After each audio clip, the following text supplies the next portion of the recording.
낯설고도 낯익은 내 안에 또 다른 나. 19세기 영국 빅토리아 시대의 소설가 로버트 스티븐슨의 지킬 박사와 하이드는 인간의 이중성을 소재로 하는 소설입니다.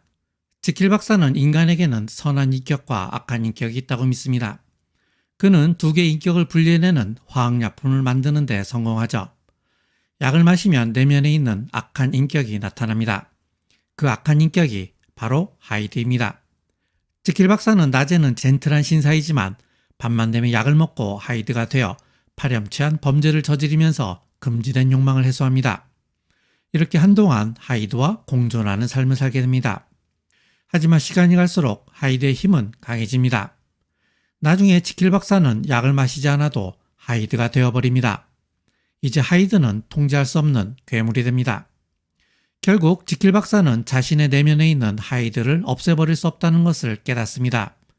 그리고 스스로 생을 마감하는 선택을 하죠. 그것이 자신 안에 있는 괴물을 없앨 수 있는 유일한 방법이었기 때문입니다. 인간의 정신에는 의식의 세계가 있고 무의식의 세계가 있습니다. 의식의 세계에는 지킬 박사가 살고 무의식의 세계에는 하이드라는 괴물이 살고 있습니다. 지킬 박사는 하이드라는 괴물이 의식 밖으로 올라오는 것을 억압합니다.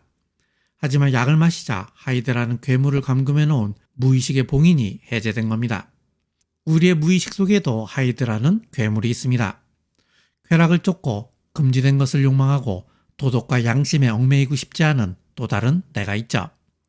무의식 속의 괴물은 결코 사라지지 않습니다. 우리가 억압하면 할수록 괴물은 더 강하게 더욱 반복적으로 나타나죠. 그렇다면 우리는 그 괴물을 완전히 억압할 수 있을까요? 19세기 오스트리아 빈에 젊고 매력적인 어떤 여성이 있었습니다. 그녀는 아버지가 죽자 극심한 히스테리 증상을 보이기 시작합니다. 수시로 뱀이나 해골 같은 환각을 보고 오른쪽 팔이 마비됩니다. 신경질적인 기침이 끊임없이 계속되고 갑자기 물이 두려워져서 며칠 동안 물을 마시지 못합니다. 심지어 모국어인 독일어를 못하게 되어 영어와 불어로만 소통이 가능하게 됩니다. 그녀는 히스테리 치료 전문가인 브로이어 박사에게서 최면 치료를 받기 시작합니다. 당시 브로이어 박사와 친분이 있던 프로이트는 그녀의 히스테리 증상에 깊은 관심을 보입니다. 두 사람은 그녀에게 안나5라는 가명을 붙이고 비슷한 신경증 사례를 모아 히스테리에 관한 공동 연구를 시작합니다. 당시에는 히스테리를 여성만의 질병이라고 여겼습니다. 히스테리 증상을 여성들이 주목을 받기 위해서 꾀병을 부리는 것이라고 생각하기도 했죠. 그런데 브로이어와 프로이트는 히스테리가 여성만의 질병도 꾀병도 아니라는 것을 밝혀냅니다. 브로이어와 프로이트는 인간의 정신에는 의식의 세계와 무의식의 세계가 있다고 보았습니다. 인간은 의식적으로 드러낼 수 없는 감정과 기억을 무의식 속에 억압하여 봉인한다는 것입니다.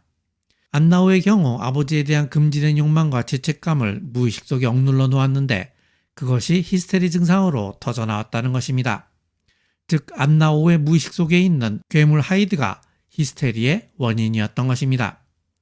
놀랍게도 무의식 속에 억눌려 있던 감정과 기억을 말로 털어놓자 히스테리 증상이 완화되었습니다. 예컨대 안나오가 병상에 누운 아버지를 간호하다가 깜빡 잠든 적이 있었습니다. 꿈속에서 뱀이 아버지 쪽으로 가는 것을 보고 쫓으려 했으나 팔이 말을 듣지 않았죠. 그런데 최면 치료를 받으면서 이 꿈을 기억해내고 말을 하자 갑자기 팔에 마비가 풀리고 모국어인 독일어도 할 수 있게 되었습니다. 또한 안나오가 어느 날 아버지를 간호할 때 밖에서 댄스 음악이 들려왔습니다. 댄스 파티에 가고 싶다는 생각이 들었을 때 동시에 아버지에 대한 죄책감을 느꼈습니다. 그때부터 안나오는 댄스 음악을 들으면 기침이 끊이질 않았습니다. 그런데 최면 치료를 받으면서 그때의 상황을 회상하고 말을 하자 갑자기 신경질적인 기침이 사라졌습니다. 또 있습니다. 안나오가 어느 날 하인의 방에 들어갔다가 개가 유리잔에 물을 핥아먹는 것을 보고 불쾌한 감정을 가졌는데 그때부터 물을 마시지 못했습니다. 그런데 최면 치료를 받으면서 그때의 상황과 느낌을 말하자 며칠 동안 마시지 못했던 물을 벌컥벌컥 마실 수 있게 되었습니다. 안나오가 이처럼 억압된 감정과 기억을 말하면 히스테리 증상이 완화되었습니다. 그래서 브로이어는 이러한 치료법을 말하기 치료법, 카타르시스 치료법이라고 했습니다. 그런데 왜 그럴까요? 왜 억압된 감정과 기억을 말하면 히스테리 증상이 완화될까요? 무의식과 말은 도대체 어떤 관련이 있을까요? 프랑스의 철학자 락강은 프로이트의 의식과 무의식의 관계를 언어적으로 해석합니다. 락강은 의식은 언어의 세계이고 무의식은 언어를 벗어난 세계라고 합니다. 언어의 세계를 상징계, 언어를 벗어난 세계를 실제계라고 합니다. 이렇게 보면 지킬 박사는 상징계에 존재하고 하이드는 실제계에 존재한다는 것이죠. 그래서 소설 지킬 박사 하이드에서 작가는 하이드의 모습을 말로 형용할 수 없다고 합니다. 실제계는 언어를 벗어난 세계, 언어를 넘어선 세계이기 때문입니다. 안나우의 금지된 욕망과 죄책감은 실제계에 속합니다. 그래서 안나우는 그것에 대해서 말할 수 없었던 것입니다. 실제계는 이처럼 상징계에 의해 배제된 세계입니다. 그래서 실제계는 상징계의 찌꺼기라고 할 수 있습니다. 하지만 락강은 실제계는 상징계의 찌꺼기이면서 동시에 상징계의 중심이라고 합니다.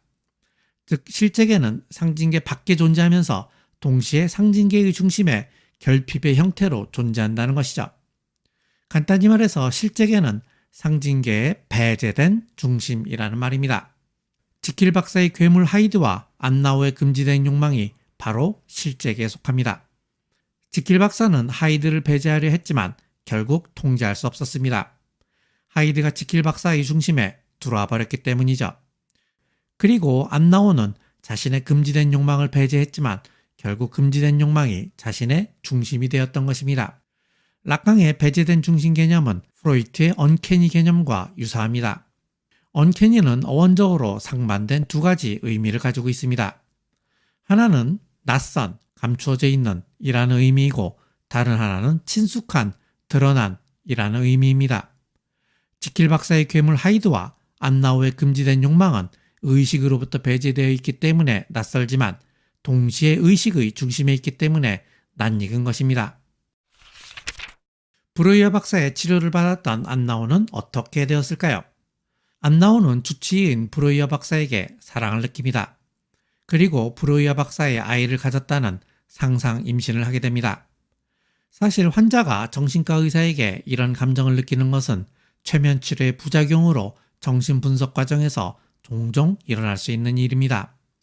하지만 당시에 그런 것을 몰랐던 브로이어 박사는 너무 놀라서 황급히 안나우를 떠납니다. 브로이어 박사가 떠난 후 안나우는 정신병원을 전전하면서 치료를 받습니다. 다행히 치료가 잘 되어 히스테리 증상이 완전히 나아졌죠. 안나우의 신분은 비밀로 보장되어야 함에도 불구하고 나중에 신상이 털리면서 본명이 베르타 파펜하임이라는 것이 밝혀졌습니다. 이후에 파펜하임은 오스트리아를 떠나 독일에 정착합니다. 그곳에서 유대인 여성협회 회장을 하면서 여성운동가로 활동을 합니다. 남성 위주의 유대인 사회를 비판하면서 평생을 미혼모, 고아, 매춘부들을 위한 삶을 삽니다. 심각한 마음의 병을 극복하고 새로운 삶을 개척한 그녀의 일생은 한편의 드라마 같습니다. 그런데 재미있는 점은 파펜하임에게 레이스를 수집하는 취미가 있었다는 것입니다. 평생 동안 300여 종의 레이스를 수집했고 죽기 1년 전에 오스트리아 빈의 미술관에 기증합니다. 레이스 뜨기를 할 일 없는 여자들이 무의미하게 시간을 때우는 취미라고 생각했던 여성운동가 파펜하임이 레이스를 수집하는 취미를 가졌다는 것은 어색해 보일 수도 있습니다. 하지만 모든 인간은 이처럼 이중적이죠. 또 이런 축축도 해볼 수 있습니다. 파펜하임의 레이스 수집은 안나우의 금지된 욕망이 분출된 것이 아닐까요? 안나우의 무의식이 히스테리 증상으로 나타났듯이 파펜하임의 무의식이 레이스 수집으로 나타난 것은 아닐까요? 그저 추측일 뿐입니다. 억압된 것은 반드시 귀환합니다. 우리 안의 하이드는 호시탐탐 돌아올 기회를 찾고 있습니다. 우리가 하이드를 억압하면 억압할수록, 배제하면 배제할수록 하이드는 우리 안의 중심이 되기 때문입니다. 그래서 지킬 박사는 하이드의 귀환을 막기 위해서 죽음을 택할 수밖에 없었던 것입니다. 그러고 보면 우리는 어떤 방식으로든 자신의 하이드와 공존하는 방법을 배워야 할 것 같습니다. 하이드는 사라지지 않기 때문입니다. 어찌 보면 나는 글을 쓰면서 그리고 여러분은 이런 책을 읽으면서 우리는 자신의 하이드가 귀환하는 것을 지연시키고 있는 것일 수도 있습니다.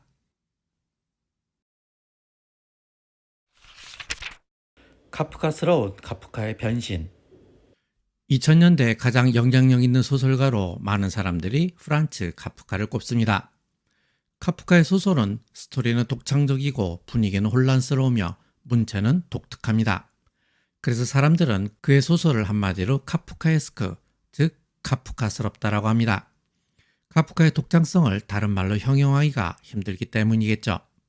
카프카스럽다는 말의 사전적 정의는 수수께끼 같고 섬뜩하고 위협적이라는 것입니다. 한마디로 언캐니하다고 할 수 있습니다. 우리는 앞에서 프로이트의 정신분석학 이야기를 하면서 언캐기 개념을 제시한 적이 있습니다. 그렇다면 카프카의 소설이 언캐니하다는 것은 무슨 의미일까요? 카프카는 1883년 체코 프라하에서 태어났습니다.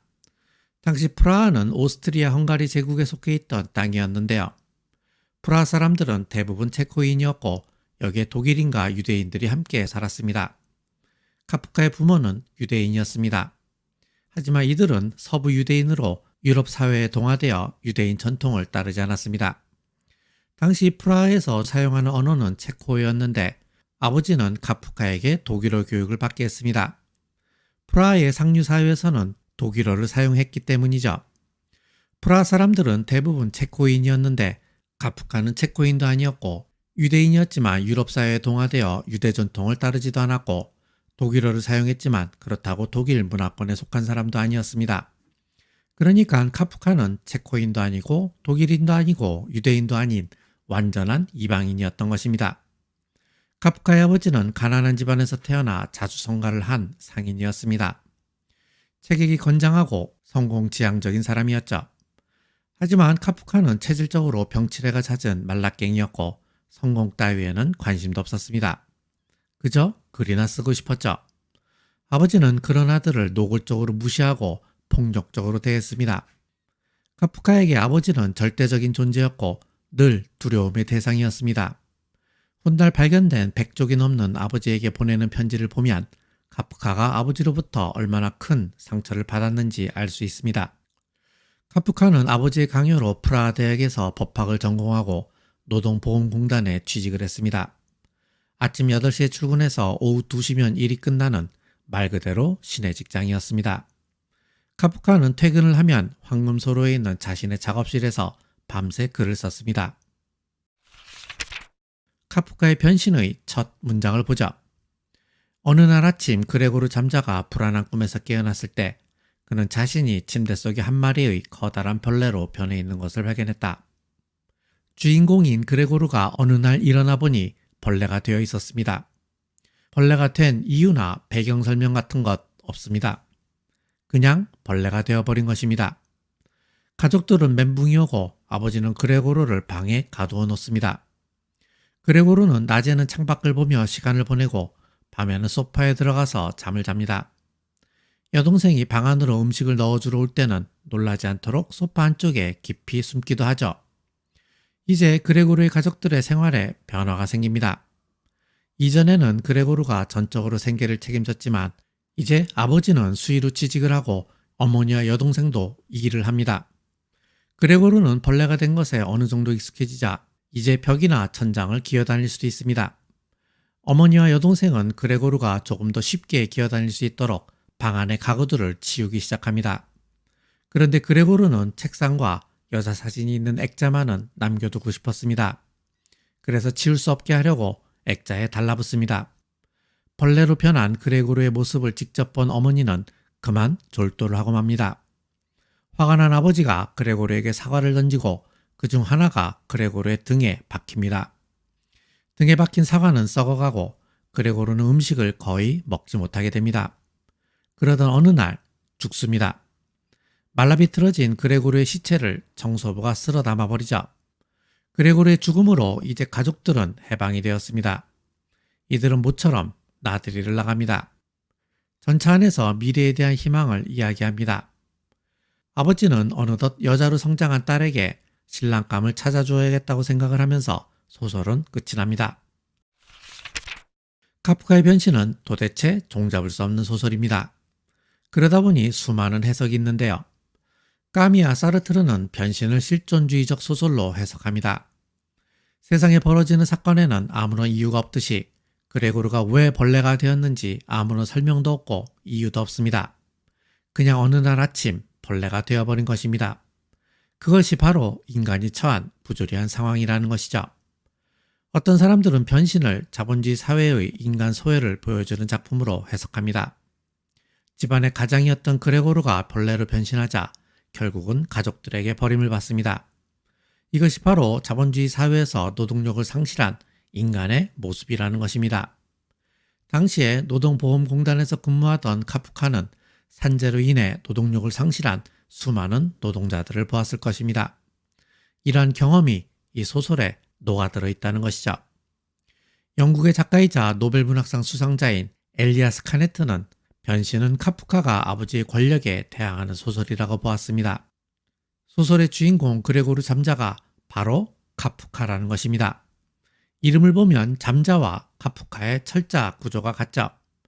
카프카는 평생 아버지를 두려워했고 아버지에게 압도당했으며 한 번도 인정을 받지 못했습니다. 아버지를 자신의 힘으로 극복하거나 아버지에게서 탈출하는 것은 불가능했죠. 하지만 카프카는 아버지에게 분노하거나 맞서지 않았습니다. 카네트에 따르면 카프카는 그 대신 스스로를 더 작게 만들었습니다. 거대한 아버지 앞에서 자신을 축소하는 전략을 사용한 것입니다.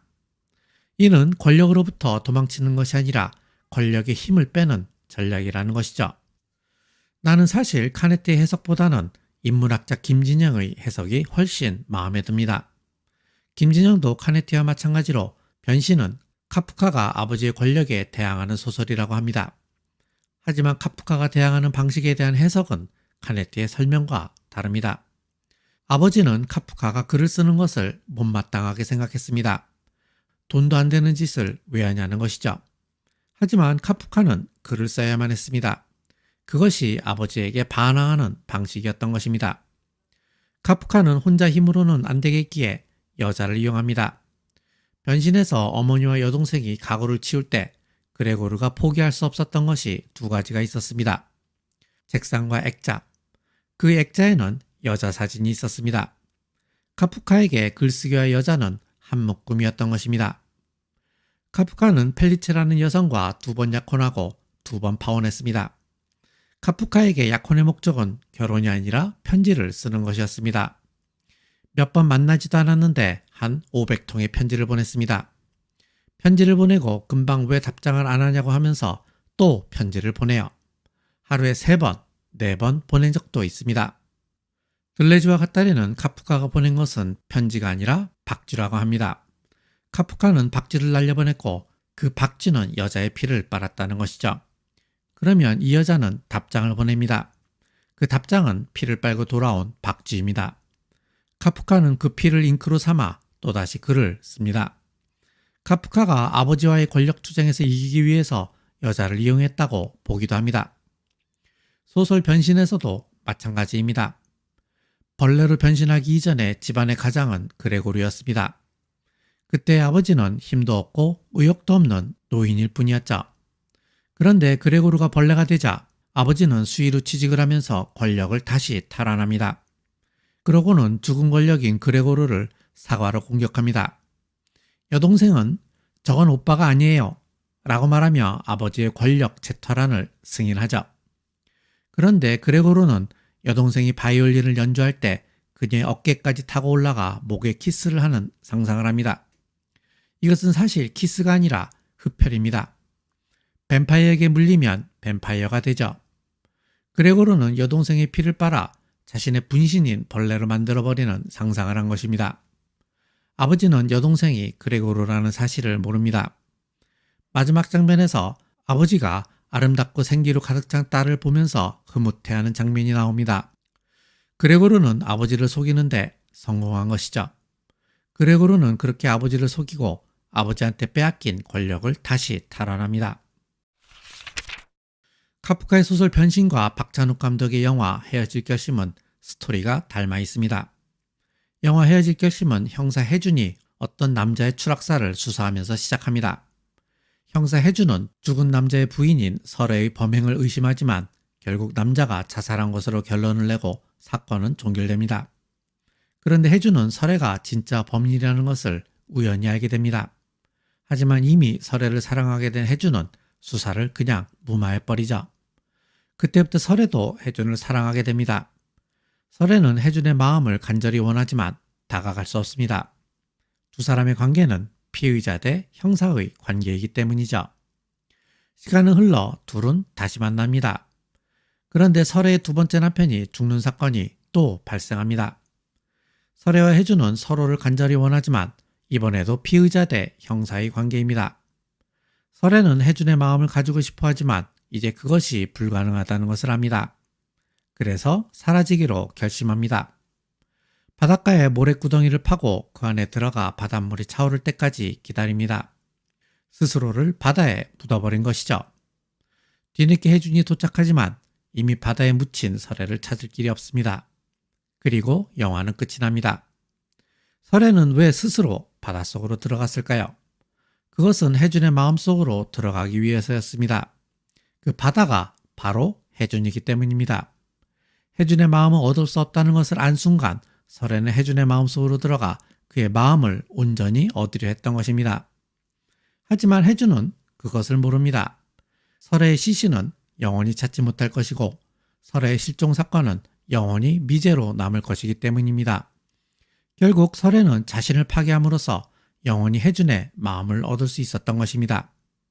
카프카의 소설 변신의 그레고르도 또한 마찬가지입니다. 그레고르는 아버지를 이길 수 없었습니다. 그래서 스스로 벌레가 되었죠.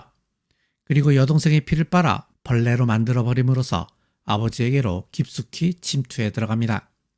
하지만 아버지는 그것을 모릅니다. 아버지는 한껏 성숙해진 딸을 보고 흐뭇해하기만 합니다. 결국 그레고르는 자신을 파괴함으로써 아버지와의 권력투쟁에서 승리한 것입니다. 자기 희생이 없으면 아무것도 얻을 수 없습니다. 자기 것을 내어놓아야 남의 것을 가질 수 있다는 말이죠. 자기 것을 내놓을 게 없을 때는 자기 자신이라도 내어놓아야 합니다. 그래서 설애는 바닷속으로 들어가는 방법으로 그레고르는 벌레가 되는 방법으로 자기 자신을 내놓았던 것입니다. 도기스 교수는 카프카가 하이퍼그라피아였을 수 있다고 합니다. 하이퍼그라피아란 글쓰기에 집착하는 일종의 정신질환을 말하는데 환자들은 보통 조증과 우울증을 반복하며 과대망상을 동반하기도 합니다. 조증의 상태로 들어가면 강박적으로 글을 쓰고 우울증 상태로 들어가면 두통과 불면증, 불안증을 앓습니다. 강박적 글쓰기, 두통, 불면증, 불안증 모두 카프카에 해당되는 것들이죠. 하이퍼그라피아 환자들의 글쓰기에는 특징이 있습니다. 자폐적 성향이 강하기 때문에 내면의 생각의 흐름을 씁니다. 상징적이고 암호 같아서 해독이 어렵습니다. 그래서 카프카의 변신을 해석할 수 없었던 것입니다. 독일의 사회학자이자 철학자 테오도 아도르노는 카프카의 모든 문장이 나를 해석해보라고 말하지만 그 어떤 문장도 나의 해석을 허용하지 않는다고 말했습니다. 하이퍼그라피아 환자들은 글을 쓰는 것 자체가 목적이지 누군가에게 보여주기 위한 목적으로 글을 쓰는 것은 아닙니다. 카프카도 자기 글이 누군가에게 읽혀지는 것에 큰 관심이 없었습니다. 친구인 막스 브로트에게 자신이 죽은 후 자기 글을 불태워달라는 유언을 남겼죠. 불행인지 다행인지 브로트는 카프카의 유고들을 모아 모두 출판했습니다. 그래서 어느 날 우리가 카프카를 읽을 수 있게 된 것입니다. 앞에서 나는 카프카스러운이라는 형용사의 사전적 의미가 수수께끼 같고 섬뜩하고 위협적이라고 설명했습니다. 그만큼 카프카의 소설은 카프카스럽습니다. 현실도 아니고 판타지도 아닌 그 중간지대에서 전개되기 때문입니다. 아예 판타지만 그런가 보다 하고 읽겠지만 큰 줄거리는 판타지인데 전개되는 디테일한 사건들은 너무나도 현실적입니다. 카프카는 야콘요 펠리체에게 보낸 편지에서 짧은 소설은 한번 쓰기 시작하면 20시간 안에 끝내야 한다고 했습니다. 자신의 무의식에서 소용돌이치는 이미지들을 검열 없이 한 번에 쏟아내야 한다는 것이죠. 하지만 무의식은 이미지이고 의식은 글이죠. 따라서 무의식을 글로 옮기는 행위는 의식 없이는 불가능합니다. 즉 카프카는 의식과 무의식의 경계에서 글을 썼던 것입니다. 그래서 그의 글은 현실도 아니고 판타지도 아닌 그 경계에 있습니다. 의식과 무의식의 경계, 현실과 판타지의 경계, 이것이야말로 카프카에스크, 카프카스럽다라고 할 만합니다. 그래서 카프카스럽다라는 말과 프로이트의 언캐니 개념이 연결됩니다. 언캐니는 어원적으로 상반된 두 가지 의미를 가지고 있죠. 하나는 친숙한, 다른 하나는 낯선입니다. 친숙한 의식과 낯선 무의식, 친숙한 현실과 낯선 판타지, 카프카의 소설은 이 두 상반된 분위기를 가지고 있기 때문에 카프카스러운 것입니다. 불편한 진실과 편안한 믿음. 인간은 보고 싶은 것만 봅니다. 정보를 선택적으로 받아들이면서 자신의 생각이나 신념을 확인하려는 경향이 있습니다. 그것을 확증 편향이라고 하는데 자신의 생각이나 신념과 일치하는 정보만 받아들이려는 심리를 말합니다. 간단히 말해서 인간은 보고 싶은 것만 본다는 것입니다. 이것을 다르게 말하면 인간은 보고 싶지 않은 것은 보지 않는다는 것이죠. 사실은 보고 싶지 않은 것을 보지 않는 것이 아니라 보고 싶지 않은 것을 보지만 그것을 망각하는 것이겠죠. 즉 우리는 선택적으로 기억하고 선택적으로 망각을 합니다. 이뿐만이 아닙니다. 인간은 심지어 없는 기억을 만들어내기도 합니다. 그래서 우리의 기억은 왜곡되고 조작된 가짜 기억일 수 있습니다. 여러분은 어떻게 생각하나요? 우리의 기억이 정말로 과거에 실제로 일어난 것이었다고 믿나요? 우리의 의식 아래 저 깊은 곳에 무의식이 있습니다. 무의식에는 인간의 원초적 본능이 들어있죠. 인간의 원초적 본능은 살고자 하는 본능, 즉 자기 보존의 본능입니다. 원초적 본능에는 식욕, 배설욕, 수면욕, 성욕이 있습니다. 인간은 살기 위해서 먹고 배설하고 자야 하죠. 그런데 성욕이 왜 삶의 본능일까요? 성욕은 자신의 유전자를 다음 세대로 전달하고자 하는 본능이기 때문입니다. 인간은 죽음을 피할 수 없기에 유전자를 다음 세대로 넘김으로써 자신의 유전자를 살리려고 합니다. 그래서 성욕도 자기 보존의 본능이라고 할 수 있습니다. 갓 태어난 아기는 원초적 본능밖에 없습니다. 아기는 배고프면 울고 싸고 싶으면 싸요. 그게 다예요. 그렇게 해도 아무런 문제가 없습니다. 배고파서 울면 엄마가 젖을 물려주고 아무 때나 싸면 엄마가 치워주죠. 그런데 생후 12개월이 지나면서 아기에게 충격적인 두 개의 사건이 벌어집니다. 하나는 이유식의 시작입니다. 배가 고파서 우는데 엄마가 젖을 물려주는 것이 아니라 숟가락을 입에 넣는 겁니다. 엄마의 따뜻한 가슴이 좋은데 이제는 차가운 숟가락으로 끼니를 해결해야 합니다. 울어도 소용이 없어요. 울면 울수록 차가운 숟가락이 입에 들어옵니다. 두 번째 충격적인 사건은 배변 훈련입니다. 여태까지 아기는 싸고 싶을 때 싸고 싸기 싫으면 안 쌌어요. 그런데 이제는 싸고 싶은데 엄마가 못 싸게 하고 싸고 싶지 않은데 엄마가 싸라고 자꾸 변기에 앉힙니다. 일어나려고 해도 막무가내로 변기에 앉히는 것입니다. 아기는 이 두 사건으로 좌절을 합니다. 그러면서 문득 깨닫습니다. 아, 현실은 내 마음대로 되는 것이 아니구나. 울고 떼쓰기만 한다고 해결되는 것이 아님을 알게 됩니다. 이것을 깨닫는 순간 아기에게 자아가 나타납니다. 자아는 아기에게 조금 더 영리하게 굴 것을 명령합니다. 아기는 현실과 적절하게 타협하여 이유식에 적응하고 배변 훈련도 잘 해나갑니다. 자아가 원초적 본능을 통제하기 시작한 것입니다. 자아는 이유식과 배변 훈련을 적응하면서 엄마로부터 칭찬과 사랑을 받는 것으로 만족합니다. 하지만 아기의 저 깊은 내면에는 여전히 원초적 본능이 꿈틀거립니다. 엄마의 젖가슴을 물고 아무 때나 싸고 싶습니다. 자아는 이러한 원초적 본능이 터져 나오려고 할 때마다 꾹꾹 눌러서 무의식 속에서 빠져나오지 못하게 합니다. 이때부터 자아는 모든 지저분한 것들을 무의식 속에 집어넣기 시작합니다. 성적 욕망과 폭력적 충동은 물론이고 감당하기 힘든 고통스러운 기억도 무의식 속에 쑤셔넣어 의식 밖으로 나오지 못하게 합니다. 그래서 우리가 과거의 아픈 기억을 의식하지 못하는 경우가 생깁니다. 과거를 망각하는 것이죠. 과거의 아픈 기억을 의식으로 떠올리면 상처받기 때문에 무의식 속에 꼭꼭 밀어넣는 것입니다. 이러한 망각을 아주 잘 보여주는 영화가 있습니다.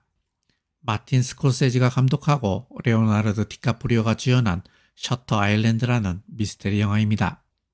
정신병 범죄자들을 가두고 있는 감옥섬 셔터 아일랜드에서 수감자 한 명이 실종되는 사건이 발생합니다. 이 사건을 수사하기 위해서 연방수사관 테디와 그의 파트너가 감옥섬에 들어갑니다. 테디에게는 아픈 과거가 있습니다. 방화범이 저지른 화재에 아내가 죽었던 것입니다. 그 방화범이 이 섬에 수감되어 있던 정보를 입수합니다. 그래서 테디가 이번 수사를 자원했던 것이죠. 테디는 수사를 하던 중 이 섬에서 거대한 음모가 벌어지고 있다는 몇 가지 단서들을 발견합니다. 이 섬은 정치범들을 정신병자로 몰아 치료를 명목으로 강제로 뇌수술을 시켜 식물인간으로 만들어버리는 곳이었습니다. 우여곡절 끝에 테디는 수술 현장인 낡은 등대 건물로 잠입하는 데 성공합니다. 그런데 놀랍게도 그곳에는 자신을 기다리는 병원장과 동료 수사관이 있었습니다. 그들은 테디에게 진실을 말해줍니다. 테디는 연방수사관이 아니고 사실은 정신병원에서 2년째 치료를 받고 있는 환자였습니다. 동료 연방수사관이라고 생각했던 사람은 테디의 주치의였죠. 그들은 테디에게 그의 진짜 과거를 말해줍니다. 그의 과거란 이런 것입니다. 테디의 아내는 정신 이상 증상을 가지고 있었습니다. 하지만 테디는 그런 아내를 방치하고 술독에 빠져 살았죠. 그런데 출장을 간 사이 아내가 제정신이 아닌 상태에서 새 아이들을 집 앞에 호수에 빠뜨려 익사시켜버립니다. 집에 들어간 테디는 슬픔과 분노에 못 이겨 아내를 총으로 쏴 죽입니다. 이 사건으로 테디의 멘탈이 붕괴되고 허구의 세계로 빠져듭니다. 허구의 세계에서 그는 연방수사관이고 아내는 그가 아니라 방화범에게 살해당했으며 원래부터 그에게는 아이가 없었습니다. 테디는 자신의 과거를 무의식 속에 억압함으로써 기억하지 못했고 현실을 왜곡함으로써 자신이 연방수사관이라는 새로운 기억을 만들어냈습니다. 이처럼 자신의 기억을 억압하고 현실을 왜곡하는 것을 방어기제라고 합니다. 방어기제란 자아가 상처받는 것을 방어하기 위해 무의식적으로 동작하는 메커니즘을 말합니다. 프로이트의 딸인 안나 프로이트가 아버지의 무의식 이론을 받아들여 발전시킨 것이죠. 새아이가 죽자 아내를 자기 손으로 죽였다는 사실을 받아들일 수 없었던 테디는 억압과 왜곡이라는 방어기제를 사용함으로써 자아를 방어하려 했던 것입니다. 그런데 우리가 망각만 하는 것은 아닙니다. 우리는 없는 기억을 만들어내기도 합니다. 뉴질랜드의 스테판 린드세이라는 심리학자는 실험 참가자들의 기억을 조작하는 실험을 했습니다.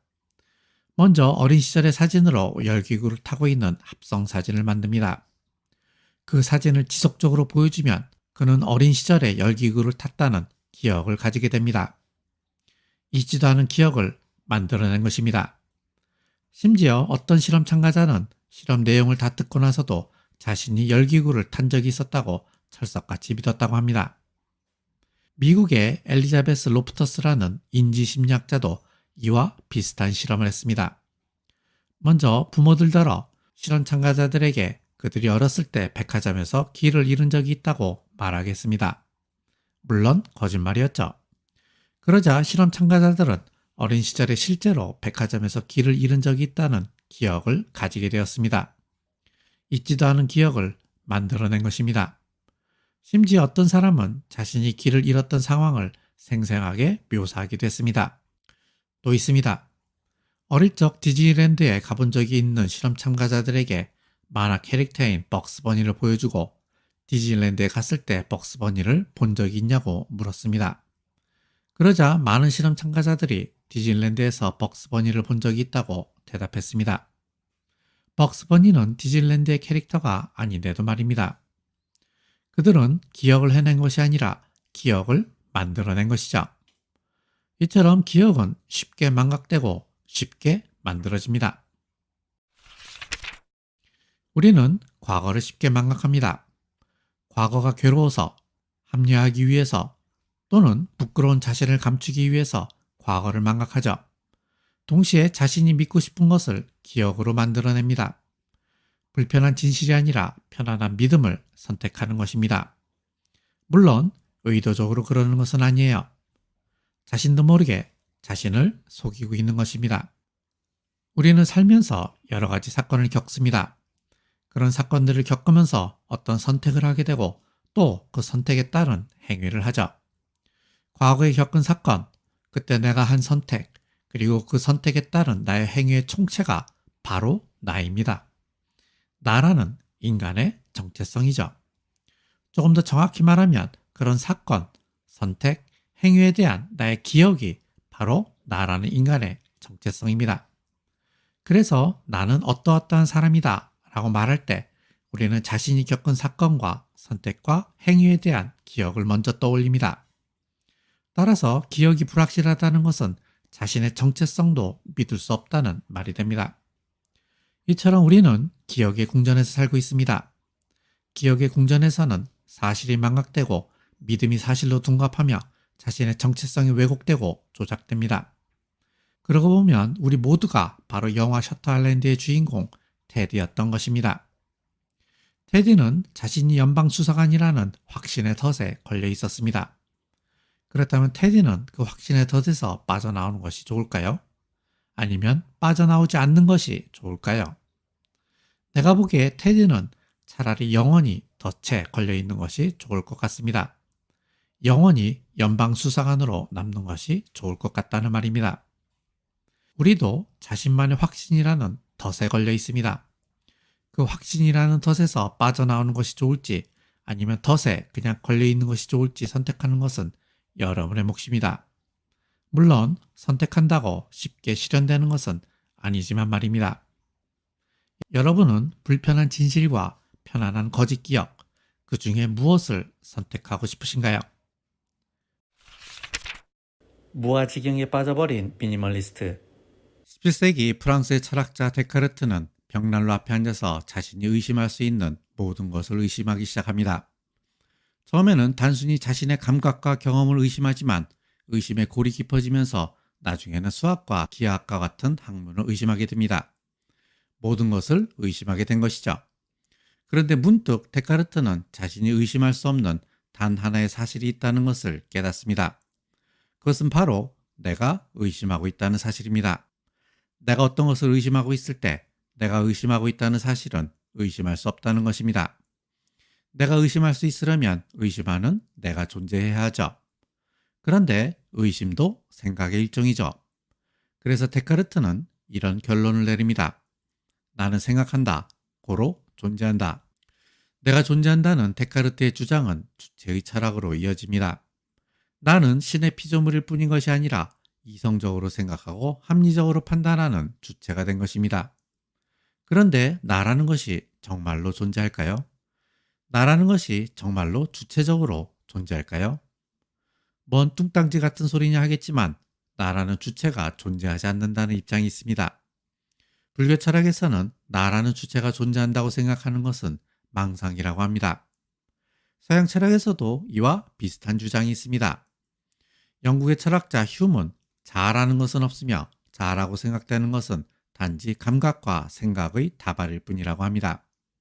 나는 실체로서 존재하는 어떤 것을 지시하는 것이 아니라 단지 어떤 사태를 기술하는 불완전한 기호일 뿐이라고 합니다. 이번 글의 질문은 나는 존재하는가입니다. 여기에서 나가 존재하지 않는다는 세 가지 입장인 불교 철학, 흉, 러셀의 입장에 대해서 이야기해보죠. 불교 철학에서는 인간의 물질적, 정신적 작용에는 5가지가 있다고 합니다. 그것을 바로 오온이라고 하는데 색, 수, 상, 행, 식을 말합니다. 인간의 몸을 이루는 물질을 색이라고 하고 우리의 마음이 가지는 즐겁고 괴로운 느낌을 수라고 합니다. 그러한 느낌을 받아들여서 생각하고 개념화하는 것을 상이라고 하고 생각으로 인하여 발생하는 의지와 욕구를 행이라고 합니다. 그리고 이러한 전체를 인식하고 판단하는 작용을 식이라고 합니다.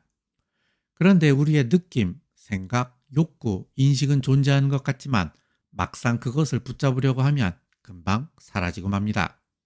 이처럼 우리의 생각과 마음은 물거품이나 아지랑이와 같은 것입니다. 붙잡을래야 붙잡을 수가 없어요. 우리의 생각과 마음은 원인과 결과에 의해서 생겨납니다.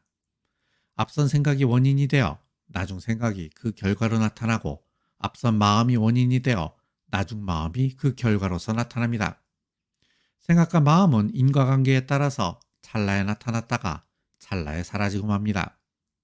우리는 이러한 생각과 마음의 무더기를 나라고 착각합니다. 그런데 사실 나라는 것은 없어요. 나라는 것은 인과관계에 의해서 찰나에 나타났다가 찰나에 사라지는 생각과 마음일 뿐입니다. 그렇다고 해서 나라고 불리는 것이 완전히 존재하지 않는 것은 아니에요. 나는 분명히 여기에 존재하죠. 하지만 나는 불변하는 실체로서 존재하는 것이 아니라 그저 물거품이나 아지랑이처럼 순간적으로 존재합니다. 이것을 불교에서는 무아사상이라고 합니다. 그런데 서양 철학에도 이처럼 자아가 존재하지 않는다고 주장한 철학자가 있습니다. 영국의 경험론자들은 기본적으로 미니멀리스트들입니다. 이들은 철학에서 불필요한 개념, 관념들을 모두 버렸던 사람들이죠. 이 중에 끝판왕이 바로 데이빗 휴입니다. 사람 좋게 생겼다고 해서 프랑스 사람들은 휴을 사람 좋은 데이빗이라고 불렀다고 합니다. 휴은 인상과 달리 철학은 굉장히 까칠합니다. 경험주의 원칙을 일말의 타협도 없이 끝까지 밀고 나갔는데 그러다 보니 자아도 버릴 수밖에 없었습니다. 그는 왜 자아를 버릴 수밖에 없었을까요? 여기에 사과가 하나 있다고 하죠. 이 사과는 빨갛고 동그랗습니다. 만지면 단단하고 먹어보면 시큼하죠. 우리는 이 사과가 빨갛고 동그랗고 단단하고 시큼하다는 것을 감각적으로 경험합니다. 그리고 이 사과가 빨갛고 동그랗고 단단하고 시큼하다는 특징을 가지고 있다고 생각합니다. 그런데 휴메에 따르면 여기에 사과라는 것은 존재하지 않습니다. 여기에 존재하는 것은 빨갛고 동그랗고 단단하고 시큼하다는 특징이지 그러한 특징을 가지고 있는 사과라는 것, 사과라는 실체는 존재하지 않는다고 합니다. 곰곰이 생각해보면 우리는 휴메의 이러한 주장이 일리가 있다는 것을 알 수 있습니다. 우리가 경험하는 것은 빨갛고 동그랗고 단단하고 시큼하다는 특징이지 사과라는 것, 사과라는 실체는 아니기 때문입니다. 나라는 것도 마찬가지입니다. 나는 때에 따라서 기쁘고 슬프고 괴롭다는 감정을 가집니다. 그리고 춥고 덥다는 감각을 가지죠. 그런데 휴메에 따르면 여기에 나는 존재하지 않습니다. 여기에 존재하는 것은 기쁘고 슬프고 괴로운 감정과 춥고 더운 감각이지 그러한 감정과 감각을 가지고 있는 나라는 것, 나라는 실체는 존재하지 않습니다. 그렇다고 해서 나라고 불리는 것이 완전히 존재하지 않는다는 말은 아닙니다. 나는 분명히 여기에 존재하죠. 하지만 나는 분리반하는 실체로서 존재하는 것이 아니라 그저 감정과 감각의 다발로 존재할 뿐입니다. 휴메의 이러한 생각을 다발이론이라고 합니다. 그러고 보면 휴메 다발이론은 불교의 무아사상과 비슷해 보입니다. 더욱 재미있는 점은 불교에서는 나를 느낌, 생각, 욕구, 인식의 무덕이라고 했고 휴은 나를 감정과 감각의 다발이라고 했다는 것입니다. 무더기와 다발의 공통점은 그 안에 어떤 중심도 없다는 것이죠. 즉, 나라는 중심은 없다는 것입니다. 그래서 나는 휴메 다발이론과 불교의 무아사상을 비슷한 맥락으로 이해할 수 있다고 생각합니다. 나라는 것이 존재하지 않는다고 주장한 또 다른 영국의 철학자가 있습니다. 20세기 영국의 경험론자이자 미니멀리스트인 러셀입니다. 러셀은 언어 철학자답게 언어를 분석함으로써 나라는 것이 존재하지 않는다고 주장합니다. 먼저 이순신은 충무옥이다 라는 문장을 봅시다. 이 문장은 참이죠. 즉 이순신과 충무공은 같은 사람이라는 말입니다. 그래서 이 문장은 이순신은 이순신이다 라는 문장과 같은 의미라고 할 수 있습니다. 그런데 이순신은 충무공이다 라는 문장과 이순신은 이순신이다 라는 문장은 본질적으로 다른 문장입니다. 이순신은 이순신이다 라는 문장에는 아무런 정보가 없지만 이순신은 충무공이다 라는 문장에는 이순신의 시호가 충무공이라는 정보가 들어있기 때문입니다. 그래서 이순신에 대해서 하나도 모르는 미국의 존슨 씨는 이순신은 이순신이다 라는 문장이 참이라는 것은 알지만 이순신은 충무공이다 라는 문장은 참인지 거짓인지 판단할 수가 없습니다. 왜 이런 문제가 발생할까요? 러셀은 우리가 이순신은 충무공이다 라는 문장에서 주어인 이순신을 하나의 실체로 보기 때문이라고 합니다. 그는 이 문장에서 이순신이라는 주어는 실체를 가리키는 것이 아니라 단지 어떤 사태를 기술하는 불완전한 기호일 뿐이라고 합니다. 뭔 말인지 모르겠다고요? 쉽게 설명해보죠. 여러분은 이순신 하면 무엇이 떠오르나요? 실제 이순신이라는 사람의 실체가 떠오르나요? 아니죠.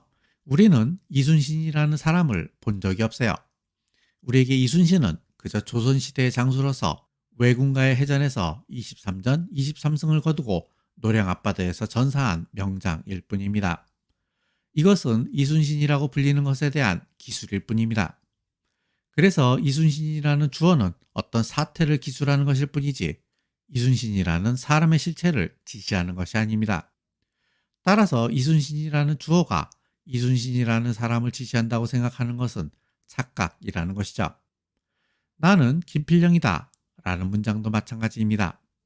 이 말은 나와 김필령은 같은 사람이라는 말입니다. 그래서 이 문장은 나는 나다 라는 문장과 같은 의미를 가진다고 할 수 있습니다. 그런데 이 두 문장은 완전히 다른 문장이죠. 나는 나다 라는 문장에는 아무런 정보가 없지만 나는 김필령이다 라는 문장에는 어떤 정보가 들어있기 때문입니다. 그렇다면 왜 이런 일이 벌어질까요? 이를테면 우리가 나는 김필령이다 라는 문장에서 주어인 나가 나라는 실체를 지시하는 것이라고 착각하기 때문입니다. 그러나 나라는 주어는 어떤 사태를 기술하는 불완전한 기호일 뿐입니다. 그래서 이것을 러셀의 기술 이론이라고 합니다. 러셀은 서양 철학의 모든 문제가 바로 이러한 착각 때문에 발생했다고 주장합니다. 존재하지도 않는 이순신, 나, 신, 영혼 등을 주어자리에 놓고 그것들이 존재한다고 착각한다는 것입니다. 러셀은 만약에 이러한 착각이 없었다면 서양 철학에서 존재론이라는 학문 자체가 없었을 것이라고 합니다. 따라서 러셀의 기술 이론을 강하게 받아들이면 나는 존재하지 않지만 우리는 언어 때문에 나가 존재한다고 착각하게 된 것입니다. 이러한 착각은 언어에서 자주 나타납니다. 시간이 흘러간다는 문장의 주어인 시간은 실체가 아닙니다. 시간이라는 실체가 존재하고 그것이 흘러간다는 특징을 가진 것이라면 흘러가지 않는 시간이 있어야 하는데 흘러가지 않는 것은 시간이라고 할 수 없기 때문입니다. 따라서 시간은 실체가 아닙니다. 마찬가지로 비가 내린다는 문장의 주어인 비도 실체가 아닙니다. 비라는 실체가 존재하고 그것이 내리는 특징을 가지는 것이라면 내리지 않는 비도 있어야 하는데 내리지 않는 것은 비라고 할 수 없기 때문입니다. 그리고 꽃이 핀다는 문장의 주어인 꽃도 실체가 아닙니다. 꽃이라는 실체가 존재하고 그것이 피는 특징을 가지는 것이라면 피지 않는 꽃도 있어야 하는데 피지 않는 것은 꽃이라고 말할 수 없기 때문입니다. 마지막으로 한 번 더 해볼까요? 독자가 읽는다는 문장의 주어인 독자도 실체가 아닙니다. 독자라는 실체가 존재하고 그것이 읽는다는 행위를 하는 것이라면 읽지 않는 독자도 있어야 하는데 읽지 않는 사람은 독자라고 말할 수 없기 때문입니다. 요점은 우리는 실체가 아닌 것을 문장의 주어자리에 놓음으로써 그것이 마치 실체로서 존재하는 것으로 착각하고 있다는 것입니다. 지금까지 우리는 나라는 것이 실체로서 존재하는 것이 아니라는 불교의 무아사상, 휴메 다발이론, 러셀의 기술 이론에 대해서 살펴보았습니다. 그런데 불교의 무아사상에 따르면 나는 실체가 아니라 생각의 무더기일 뿐이고 휴메 다발이론에 따르면 나는 실체가 아니라 생각의 다발일 뿐입니다. 그리고 러셀의 기술 이론에 따르면 나라는 것은 실체가 아니지만 우리가 나를 문장의 주어로 놓기 때문에 실체라고 착각하고 있습니다. 이러한 이론들이 나타난 배경과 맥락은 이처럼 다릅니다. 하지만 나라고 하는 것이 실체가 아니라는 결론은 같습니다. 이렇게 보면 데카르트의 주체 철학에 문제가 있어 보입니다. 데카르트는 나는 생각한다라는 전제로부터 나는 존재한다는 결론에 도달했습니다. 내가 생각할 수 있기 위해서는 내가 존재해야 한다는 것이죠. 하지만 불교의 무아 사상을 받아들이면 생각을 한다고 해서 내가 실체로서 존재할 필요는 없습니다. 이때 나는 그저 생각하는 동안 찰나에 존재하는 물거품이나 아지랭이와 같은 것입니다. 내가 실체로서 존재한다고 착각하는 순간 인간은 욕구와 집착에 사로잡힙니다. 이러한 욕구와 집착은 번뇌와 고통으로 이어지죠. 따라서 번뇌와 고통을 끌어내기 위해서 먼저 나라는 것이 실체가 아니라 물거품과 아지랑이 같은 것임을 깨달아야 합니다. 어떤 스님께서는 이런 말씀을 하십니다. 심심한 이유는 자신이 심심하다고 생각하기 때문이고 괴로운 이유는 자신이 괴롭다고 생각하기 때문이라고 합니다. 예컨대 다람쥐는 심심하지도 않고 괴롭지도 않아요. 다람쥐가 심심하거나 괴롭다고 느낄 만한 상황에 처해 있지 않기 때문이 아니라 그저 자신이 심심하거나 괴롭다고 생각하지 않기 때문입니다. 왜냐하면 다람쥐에게는 나라는 개념이 없기 때문입니다. 나라는 개념을 상정할 수 있어야 자신이 심심하고 괴롭다는 생각을 할 수 있는 것이죠. 그러고 보면 깨닫는 것은 나를 잊고 다람쥐처럼 사는 것이 아닌가 하는 생각도 듭니다. 우리의 생각이 헝클어지지 않는 이유. 어린아이에게 세상은 자기 중심으로 돌아갑니다. 그래서 자기가 생각한 대로 남들도 생각하고 자기가 보는 대로 남들도 본다고 착각합니다. 자신의 관점과 타인의 관점을 구분하지 못하는 것이죠. 이는 아이의 지능이 문제가 아니라 인지 능력이 아직 성숙해지지 못해서 발생합니다. 스위스의 심리학자 장 피아제에 따르면 인간은 외부 환경에 효율적으로 적응하기 위해서 성장을 하면서 특정한 인지 능력을 발달시킵니다. 대략 7세가 되면 자기 중심적 사고에서 벗어나 논리적 사고를 할 수 있다고 합니다. 자기 중심의 사고에서 벗어날 수 있어야 비로소 다른 사람에게 동감할 수 있습니다. 동감은 심퍼시라고 하는데 영어 사전에서는 동정, 연민, 측은지심 등으로 번역합니다.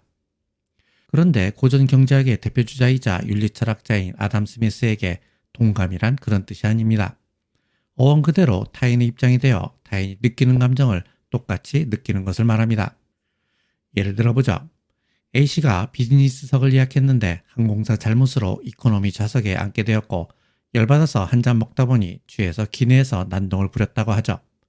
내가 이 기사를 SNS로 읽었다고 합시다. 이때 나는 어떤 공평하고 냉정한 관찰자를 상상합니다. 그리고 이 관찰자가 A씨의 몸속으로 들어가서 빙의를 합니다. 나라면 어땠을까? 그래도 난동을 부리면 안 되지 라고 판단을 내릴 수도 있고 그 상황에서라면 난동을 부릴 만도 했겠다 라고 판단할 수도 있습니다. 이러한 판단은 이기심도 아니고 이타심도 아니며 동정심도 아니고 자비심도 아니에요.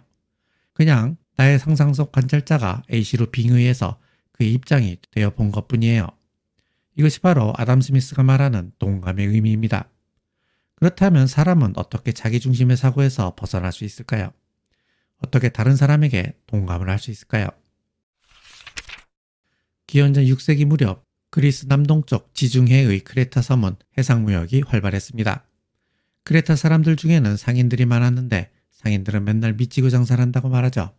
그래서 사람들은 크레타 사람들이 항상 거짓말을 한다고 생각했던 모양입니다. 크레타 섬에 살던 고대 철학자 에피메니데스는 이런 말을 했습니다.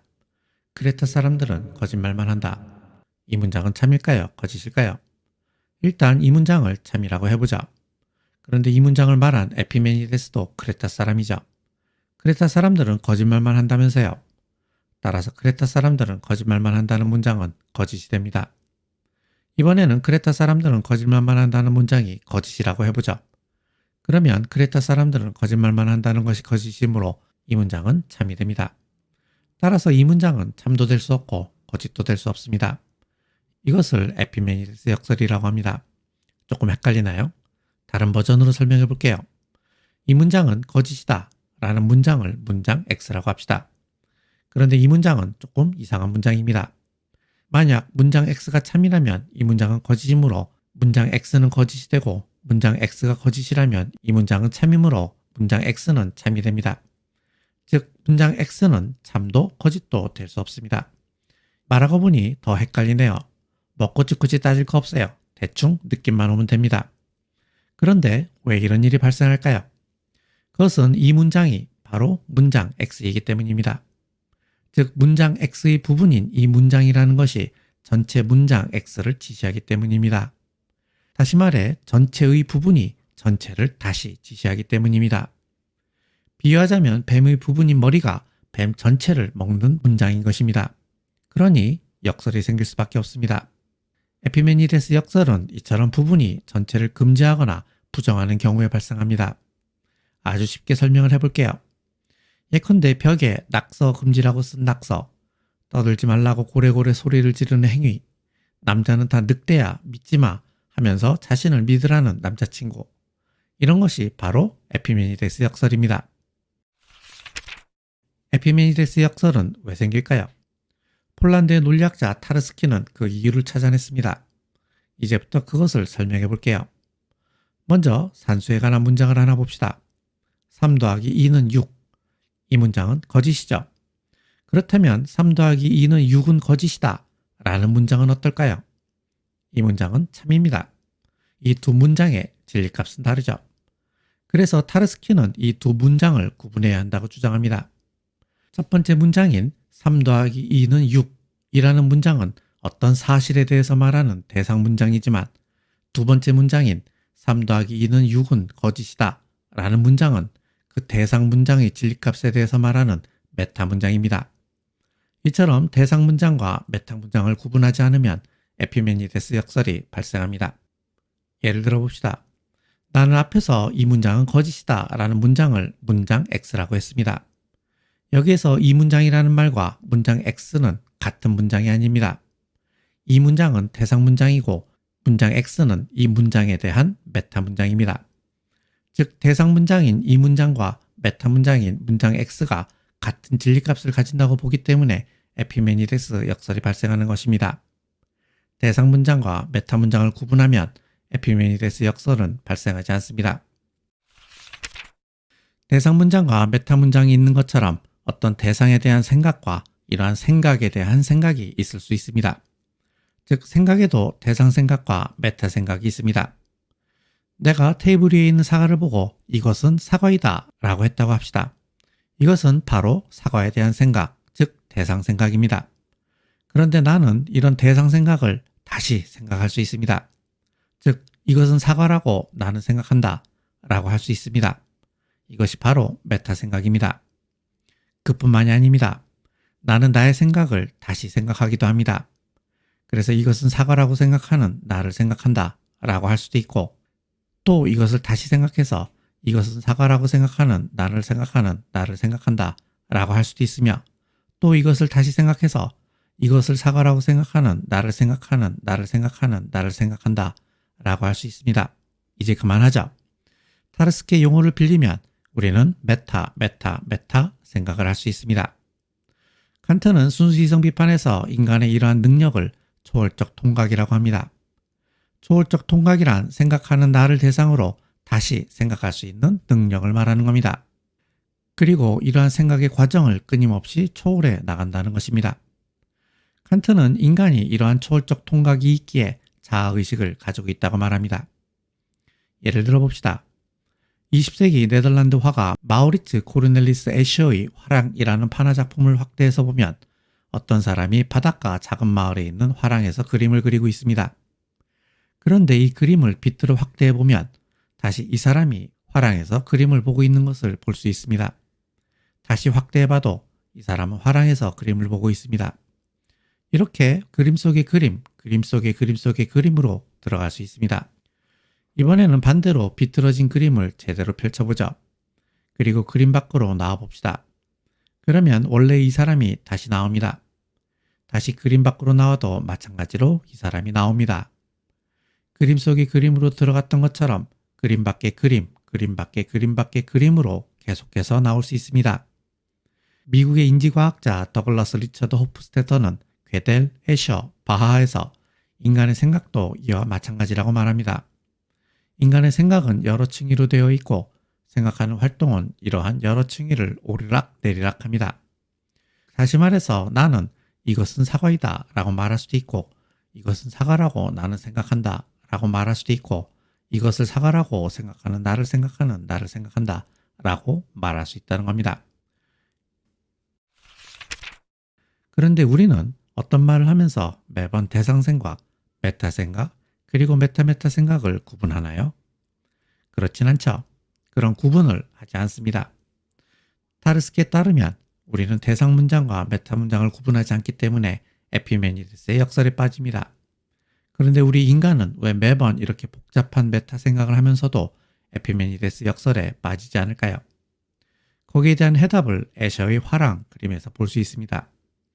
우리는 화랑이라는 그림을 보면서 그림 속의 그림, 다시 그림 속의 그림 속의 그림으로 들어갈 수도 있고 다시 거꾸로 그림 밖의 그림, 그림 밖의 그림 밖의 그림으로 나올 수도 있었습니다. 그런데 길을 잃지 않고 원래 그림으로 돌아올 수 있는 이유는 무엇일까요? 그것은 바로 파나의 가운데 마크가 새겨져 있기 때문입니다. 이 파나의 중앙에는 MCE라는 글자를 볼 수 있습니다. MCE는 이 파나를 만든 마우리츠 코르넬리스 애셔의 약자입니다. 즉 작품을 만든 사람이 가운데에서 중심을 잡고 있기 때문에 그림 속의 그림 속의 그림으로 빨려 들어갔다가도 다시 원래의 파나로 돌아올 수 있는 것입니다. 마찬가지입니다.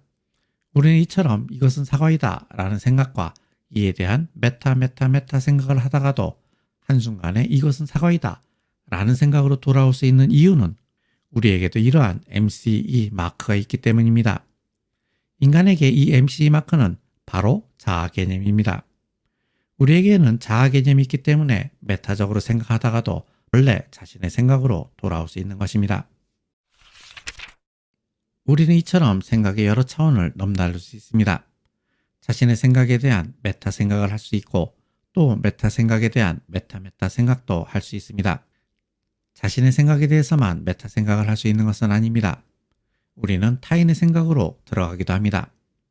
앞에서 이야기한 것처럼 타인의 관점에서 세상을 볼 수 있고 상상 속의 냉정한 관찰자로 빙의할 수도 있습니다. 타인의 생각에 대한 메타 생각도 할 수 있습니다. 이렇게 보면 우리의 생각의 네트워크는 무한히 확장될 수 있습니다. 예를 들어 봅시다. 내가 테이블 위에 사과를 발견하고 이것은 사과이다 라는 판단을 내렸다고 합시다. 그러면서 이런 의문을 가집니다. 내가 왜 이것을 사과라고 판단을 내렸을까? 이때 나는 갑자기 칸트의 빙의를 합니다. 나는 빨갛고 동그란 감각 자료를 통합하고 범주를 적용하여 이런 판단을 내린 것이다. 그러면서도 이런 생각을 합니다. 사과를 가지고 이런 엉뚱한 생각이 나는 나를 사람들이 어떻게 생각할까? 동시에 나는 냉정한 관찰자의 관점으로 들어갑니다. 이상한 놈이군. 그때 하이데거의 관점이 불쑥 끼어듭니다. 사과가 존재한다는 것은 도대체 무슨 의미인가? 이번에는 와인버그의 관점으로 들어갑니다. 존재를 물을 수 있는 것은 생각할 수 있는 내가 있기 때문이다. 이쯤 되면 냉정한 관찰자가 다시 나섭니다. 그건 너무 멀리 나갔다. 며 반성을 합니다. 그리고 다시 1차원의 생각으로 돌아옵니다. 그냥 먹기나 하자. 그러면서 사과를 집어 한 입 베어 뭅니다. 인간의 생각의 네트워크는 이처럼 아무리 헝클어진 것처럼 보여도 단 한 번에 이것은 사과이다 라는 판단으로 돌아올 수 있습니다. 그리고 그것이 가능한 이유는 칸트의 개념을 빌려 말하면 초월적 통각, 즉 자기의식이 있기 때문입니다. 말의 눈은 시야가 350도나 된다고 합니다. 고개를 돌리지 않아도 좌우는 물론이고 뒤쪽까지도 거의 볼 수 있습니다. 경주를 할 때는 눈 가리개를 합니다. 눈 가리개를 하지 않으면 집중력을 잃거나 트랙을 벗어날 수 있습니다. 그래서 앞만 보고 달리라고 눈 가리개를 하는 것입니다. 철학자의 관점만, 과학자의 관점만, 사업가의 관점만 가지는 것은 말이 눈 가리개를 한 채 트랙 위를 달리는 것과 같습니다. 물론 말이 트랙에서 우승하는 것도 뜻있는 일입니다. 한 분야에서 전문가가 되는 것도 중요한 일이죠. 하지만 인간은 말이 아닙니다. 더군다나 인생은 경주가 아니죠. 경주에는 정해진 트랙이 있지만 인생에는 정해진 트랙이 없습니다. 어디로 달리든 그것은 나의 자유죠. 때에 따라서는 그 자리에 주저앉아도 상관없습니다. 어찌 보면 인생에서 중요한 것은 달리는 것이 아니라 어디로 가야 할지 결정하는 것일 수도 있습니다. 그런데 어디로 가야 할지를 판단하기 위해서는 조금 더 멀리 볼 줄 알아야 합니다. 즉 시야를 넓혀야 합니다. 시야를 넓힌다는 것은 메타 생각을 한다는 것입니다. 자신의 생각에 대한 메타 생각은 물론이고 다른 사람의 생각에 대한 메타 생각을 하는 것이죠. 한마디로 생각의 네트워크를 확장하는 것입니다. 그렇다고 해서 길을 잃을까 걱정할 필요는 없습니다. 우리의 생각이 아무리 헝클어져 있는 것 같아도 자기 의식은 길을 잃지 않고 언제나 자신의 위치를 알려줄 것이기 때문입니다. 그것은 마치 에셔의 화랑에서 그림 속의 그림으로 들어갔다가도 원래 그림으로 나올 수 있고, 이것은 사과라고 생각하는 나를 생각하다가도 한순간에 이것은 사과이다 라고 생각하면서 사과를 집어먹을 수 있는 것과 마찬가지입니다. 그러니 생각이 너무 복잡하다고 걱정할 필요는 없습니다. 자기의식이 있으니까요. 오늘 이만 마치죠.